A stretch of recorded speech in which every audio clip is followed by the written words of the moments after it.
लिहाजा मैंने सजेस्ट किया था स्पेशल कमेटी बनाए, उस वक्त नहीं बनी। फिर जिस वक्त इस हाउस पे अटैक किया गया, आपने जनाब स्पीकर तकरीबन मेरा ख्याल है 15-20 मिनट के बाद मुझे कॉल बैक की और आपने कहा जनाब के आईजी पंजाब जो है वो इस चीज से इनकारी है।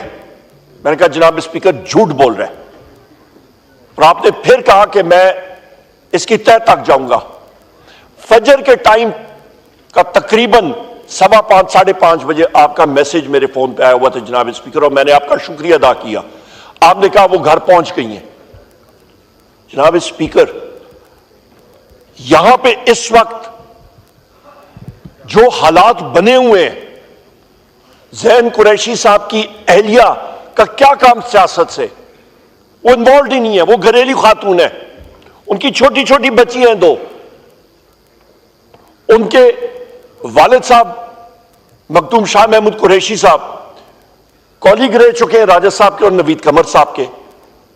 निहायत ही पोलाइट शरीफ शख्स, 1 साल से वो जेल में बैठे हुए हैं, उनके घरों पर रेड होते हैं। यहां पे जनाब स्पीकर हमारे एक दूसरे साथी हैं MNA मिकदाद अली खान साहब, वो ट्रैवल कर रहे हैं, रास्ते में आ रहे हैं और उनको इन्फोर्स्ड डिसअपियर्ड पर्सन बना दिया जाता है। गाड़ी आती है, इंटरसेप्ट करती है, उनको उठा के लेके जाते हैं, कोई पता नहीं कहां पे। हमारे एसी हाउस के मेंबर हैं एडवोकेट शफकत अवान साहब, उनके घर में जाके तोड़फोड़ की जाती है। सत्यम जरीफी, ये जनाब स्पीकर वहां पे वीडियोस बनाई जा रही हैं और पुलिस के एहलकार और सादा कपड़ों में मलबूस लोग वीडियो, चीजें तोड़ो, वीडियो बनाओ और ऊपर भेजो। जनाब स्पीकर, उसामा मेला साहब इसी हाउस के मेंबर,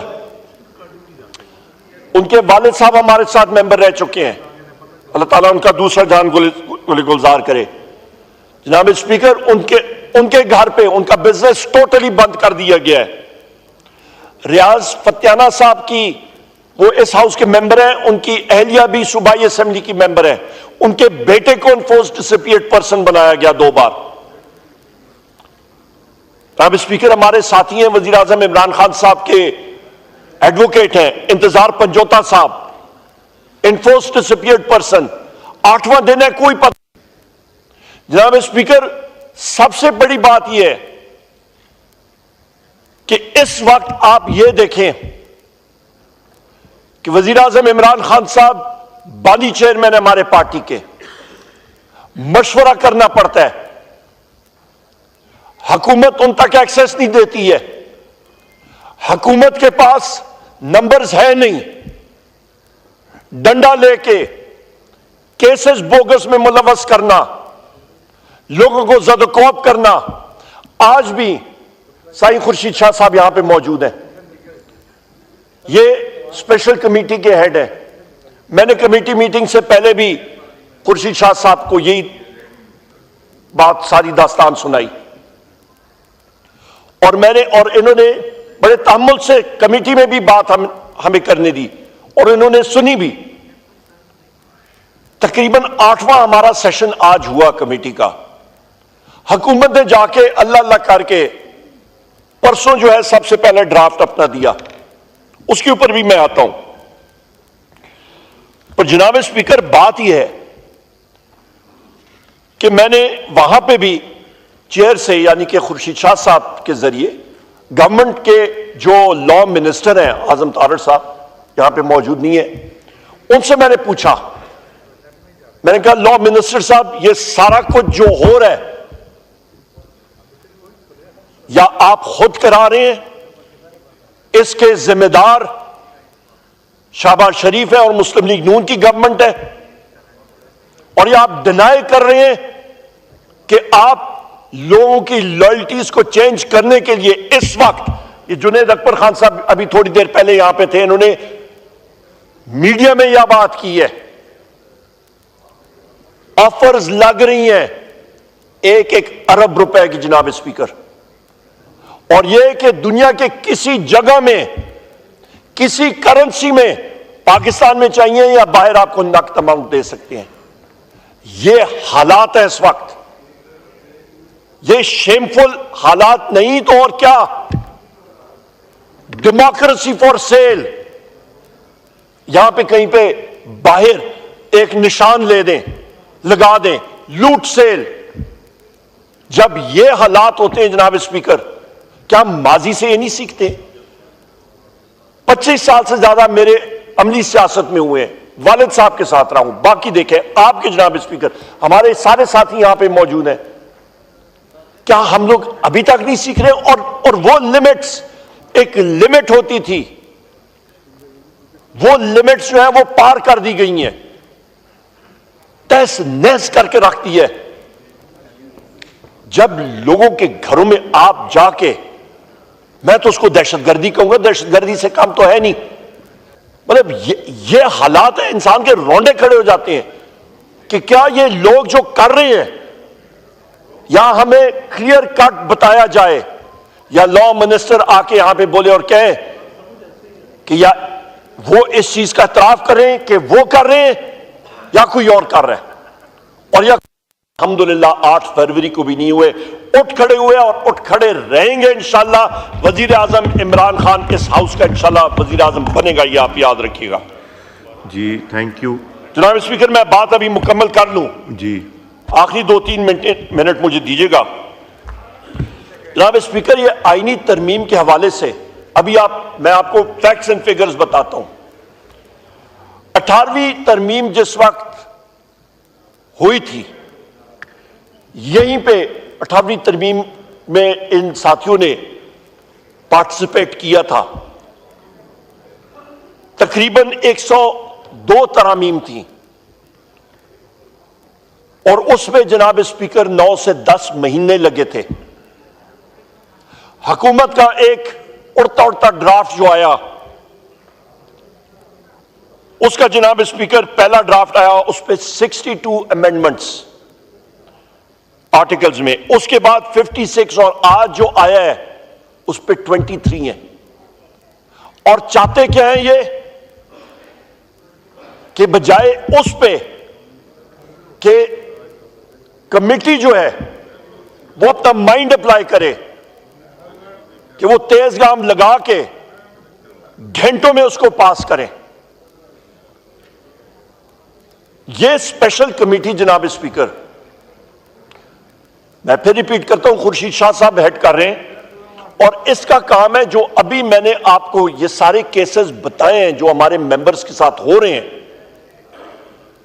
उसके ऊपर ये काम करे, उसके ऊपर उसकी खोज लगाए कि ये कौन कर रहा है, ये क्यों कर रहा है, उसका सदेबाप करना, ना कि वो कॉन्स्टिट्यूशनल अमेंडमेंट्स पे बैठे।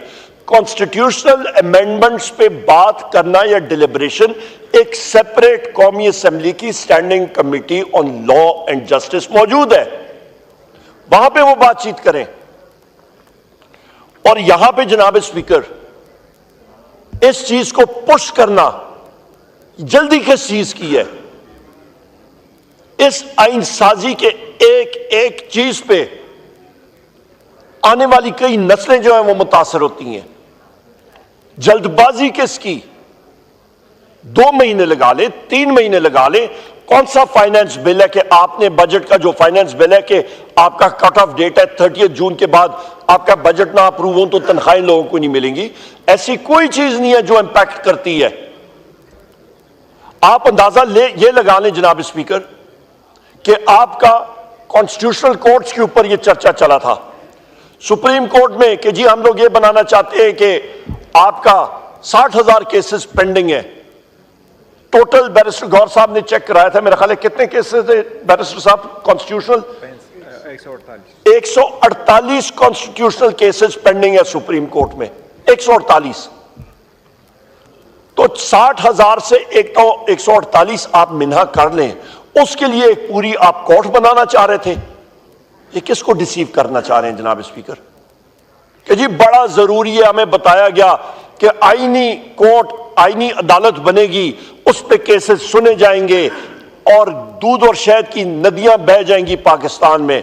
खुदारा वो 148 केसेस के लिए आप कॉन्स्टिट्यूशनल कोर्ट बनाएंगे तो वो तकरीबन 59,000 और 800 एंड सम जो केसेस हैं उसके बारे में कौन सोचेगा?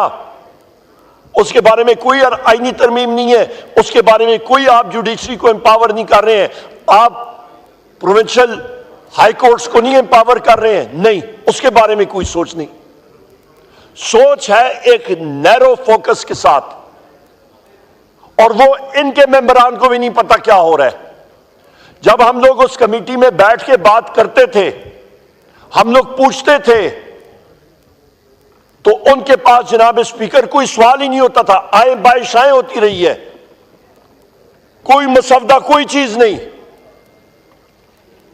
आखिर में मैं ये बात जरूर करूंगा जनाब स्पीकर के अवामी नेशनल पार्टी ने हर एक पार्टी का एक हक होता है वो अपनी तरमीम लाए, चाहे प्राइवेट मेंबर्स बिल के जरिए हो, चाहे किसी और बिल के जरिए हो, जरूर लाए या उनके पास मेजॉरिटी है तो।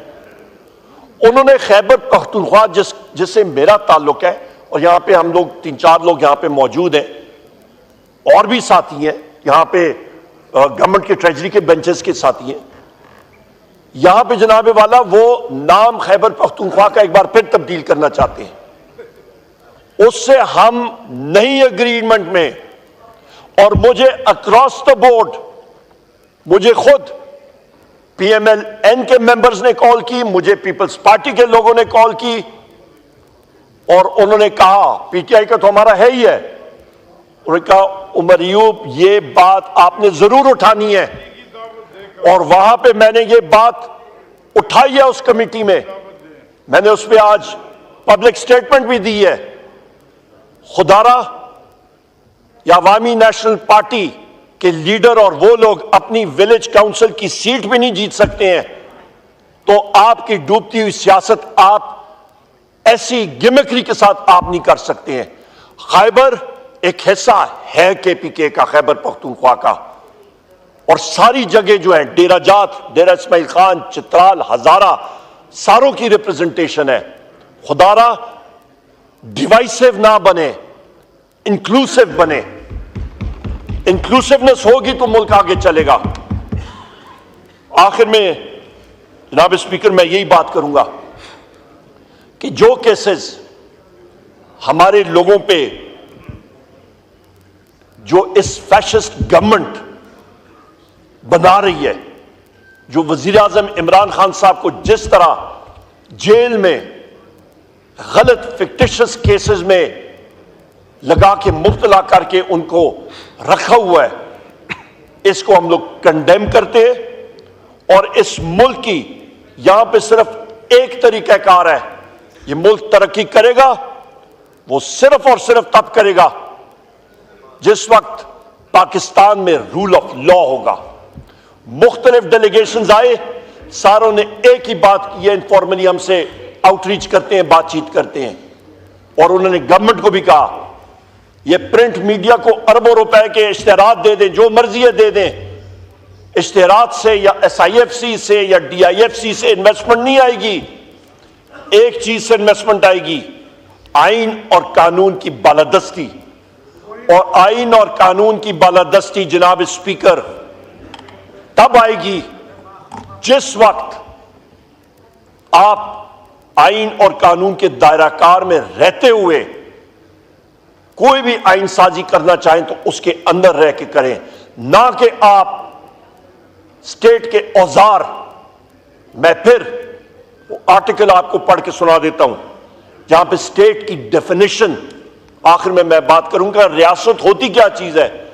रियासत है मजलिस शूरा, ये ऐवान, और सामने सेनेट हमारे, और वफाकी हुकूमत, सूबाई हुकूमत और सूबाई असेंबलियां, और वो इदारे जो कि टैक्स नाफिज कर सकते हैं, जिनके पास इख्तियार दिया हुआ है इस आईन पाकिस्तान में।